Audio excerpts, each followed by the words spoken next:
बिस्मिल्लाहिर्रहमानिर्रहीम, अस्सलाम वालेकुम। आज का हमारा टॉपिक है वो डेडलॉक इन डीबीएमएस। सबसे पहले हम डिफाइन करेंगे कि डेडलॉक होता क्या है और डेटाबेस मैनेजमेंट सिस्टम के अंदर इसका क्या रोल है और हम किस तरह से इसको अवॉइड कर सकते हैं, किस तरह से हमारे डेटाबेस सिस्टम के लिए हार्मफुल होगा। In database management system a deadlock occurs when two or more transactions are unable to the proceed, यानी कि दो या दो से ज्यादा ट्रांजैक्शन एक ऐसा, जैसे एक और आप समझ लें कि एक ओपन वेबसाइट है और एक यूजर ने एक चीज के लिए क्लेम किया है या कोई ऑप्शन वो खोलना चाहता है और दूसरा यूजर भी वही ऑप्शन खोलना चाहता है, तो दो क्यूरीज आ गई हैं सेम ऑप्शन के लिए। ऐसे मौके के ऊपर डेडलॉक कंसिडर हुए क्योंकि दोनों बिल्कुल एट अ टाइम आई हैं। तो पहले वो कौन सी क्यूरी को प्रोसीड करें, या फिर आप ये कह लेंगे बैंक के अंदर ट्रांजेक्शन करनी है और आपके बैंक में जो अमाउंट या एटीएम में जो अमाउंट है वो उस टाइम 10,000 रुपीज का है और 10,000 एक और कस्टमर को भी चाहिए और दूसरे को भी चाहिए। तो उस टाइम पे उनके अंदर डेडलॉक अगर हो चुका है।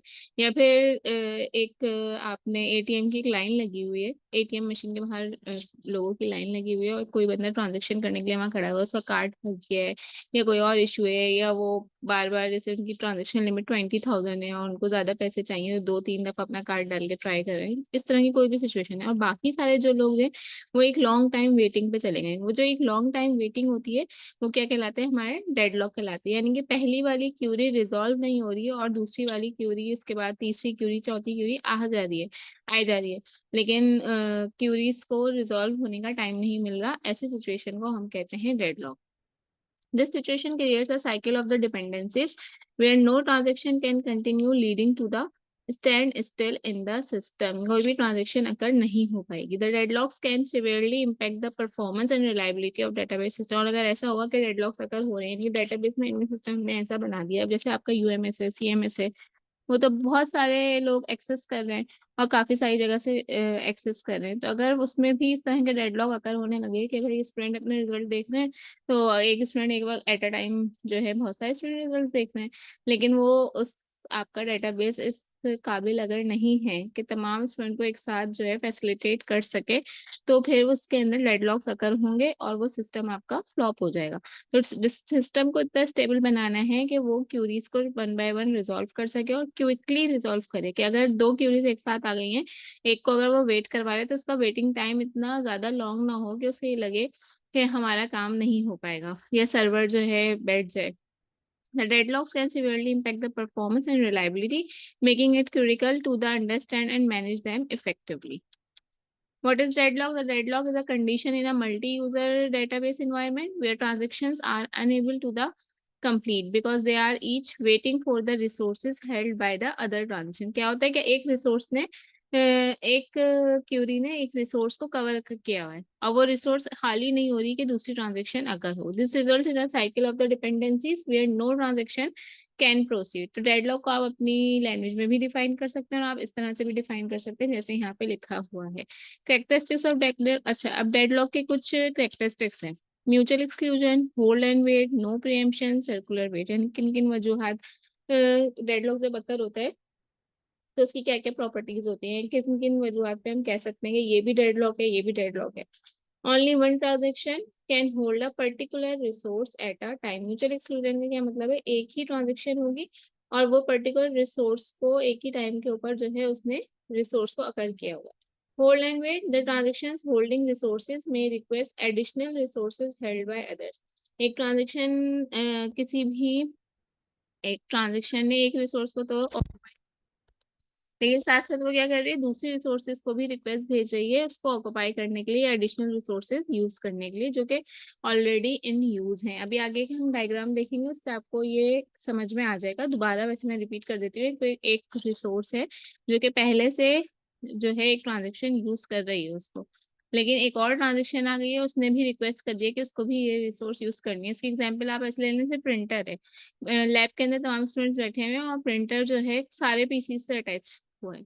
तो कोई स्टूडेंट जो है किसी ने अपने लैब का प्रिंट निकालना है, एक स्टूडेंट ए है उसने भी प्रिंट भेज दिया, स्टूडेंट बी है उसने भी प्रिंट भेज दिया, स्टूडेंट सी है उसने भी प्रिंट भेज दिया। अब प्रिंटर के पास एट अ टाइम सारी रिक्वेस्ट चली गई, प्रिंटर समझ नहीं पाएगा कि कभी ऐसा भी हो सकता है वो होल्ड एंड वेट सिचुएशन में चला जाए और प्रिंटर प्रिंट ही ना करे, रेड लाइट उसकी ब्लिंक होना शुरू हो जाएगी, इतनी सारी रिक्वेस्ट एक साथ आ गई। या फिर प्रिंटर ऐसा रिस्पॉन्स दे कि आप खुद गड़बड़ा जाएं, यानी कि वो कभी आपका पेपर प्रिंट करके दे रहा है, कभी रिक्वेस्ट बी का पेपर प्रिंट करके दे रहा है, इस तरह से सारे पेपर्स मिक्स हो जाएं। तो इसलिए मोस्टली आप लैब्स में भी देखेंगे क्या होगा कि सिर्फ वो एक पीसी को प्रिंटर से अटैच करके रखते हैं कि ताकि एक वक्त में एक ही रिक्वेस्ट जाए और प्रिंटर अपना काम आसानी से कर सके और कोई भी डेडलॉक की सिचुएशन अकर ना हो। तो ये भी एक तरीका है डेडलॉक से बचने का। तो डेडलॉक को अवॉइड करने के लिए जो भी हम सिस्टम्स बनाएंगे उसमें हमें देखना होगा कि किन वजूहात पे, पहले हमें देखना होगा कि क्या क्या ऐसी सिचुएशंस आ सकती है हमारे डेटाबेस में जिससे डेडलॉक अकर हो, फिर हमें उन सिचुएशंस को अवॉइड करना है। No preemption, the resources can not be possibly taken from the transaction holding them.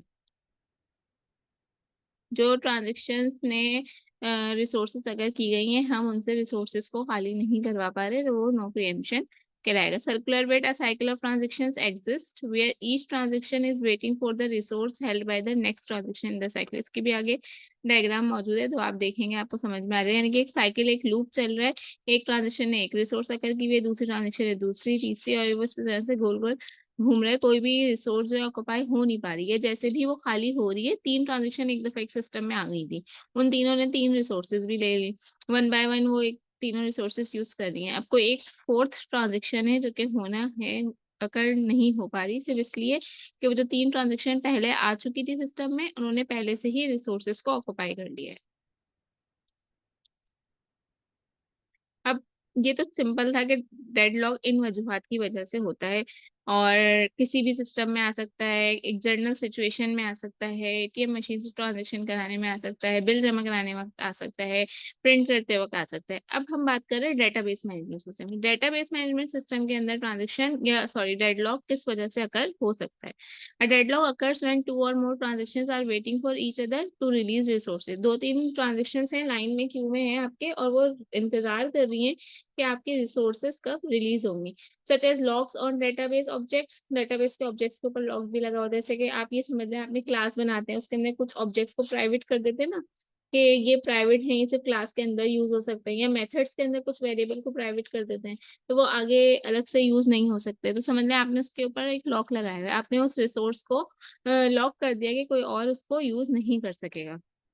As a result none of the transactions can proceed, और कोई भी ट्रांजेक्शन उस पर प्रोसीड नहीं होगी, leading to a situation where they are stuck और deadlock. और may be possible कि आप उस मेथड के अंदर आपने एक फॉर्मूला लगाया हो ए प्लस बी और उसका आंसर हो जो भी आना हो, ठीक है, उसका आंसर आना हो एग्जाम्पली के उसका आंसर जो है सी वेरिएबल के अंदर स्टोर होगा और वो सी वेरिएबल किसी और फंक्शन के अंदर यूज हो रहे हैं, वहां आप उसको या मल्टीप्लाई करवा रहे हैं या उसका आप फैक्टोरियल निकाल रहे हैं या कुछ भी कर रहे हैं, लेकिन आपने तो उस ए बी सी वाली जो मेथड था उसको लॉक कर दिया है, कोई और ट्रांजेक्शन उस मेथड को यूज नहीं कर पा रही, यानी उसके अंदर जो सी में आंसर आ रहा है उस सी को आपने प्राइवेट कर दिया था।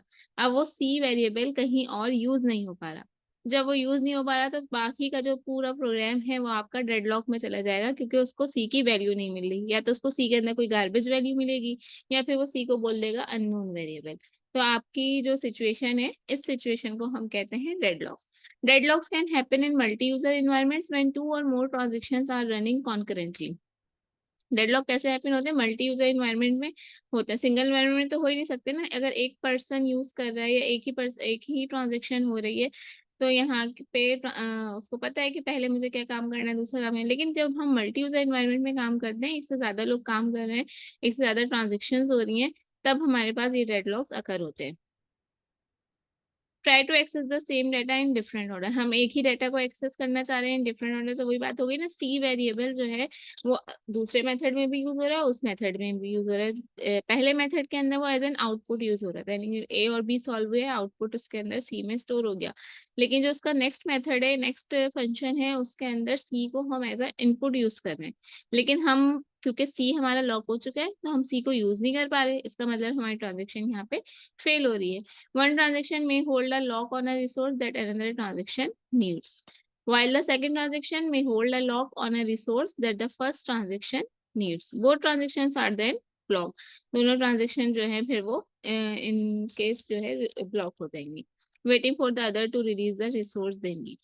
DBMS often use various techniques to detect and resolve deadlocks automatically. अच्छा, अब जब हम डेटाबेस सिस्टम बनाते हैं तो अब हमें नहीं पता ना किस टाइम वो किस तरह से यूज होगा, कौन सा यूजर क्या ट्रांजेक्शन करेगा उसके अंदर, तो हम इस तरह की कुछ ऑटोमेटिक उसके अंदर प्रॉपर्टीज क्रिएट करते हैं जिसकी वजह से डेडलॉक अकर हो सके, सॉरी, जिसकी वजह से डेडलॉक डिटेक्ट हो सके और वो रिजॉल्व हो सके. इससे पहले कि डेडलॉक जो है हमारे सिस्टम को ब्लॉक करे, हम उसको रिजॉल्व करने की कोशिश करते हैं और हम साथ ही साथ उसकी डिटेक्शन के और उसके प्रिवेंटेशन के प्रोटोकॉल भी यूज करते हैं. These techniques include time out mechanism, यानी कि भाई जैसे टाइम स्पैम लगा दिया कि कोई भी ट्रांजेक्शन अगर एक दफा स्टार्ट हुई है तो 3 सेकंड के अंदर, 2 सेकंड के अंदर उसको कंप्लीट होना है. अगर वो कंप्लीट नहीं हो रही तो वो होल्ड पे चली जाए दूसरी ट्रांजेक्शन क्यू में, दूसरे लोगों को नंबर. इसकी मिसाल आप ऐसे ले लें कि एक स्टूडेंट कॉलेज की लाइन के अंदर फॉर्म जमा करवाने आती है, जो भी एडमिशन फॉर्म है, एग्जामिनेशन फॉर्म है.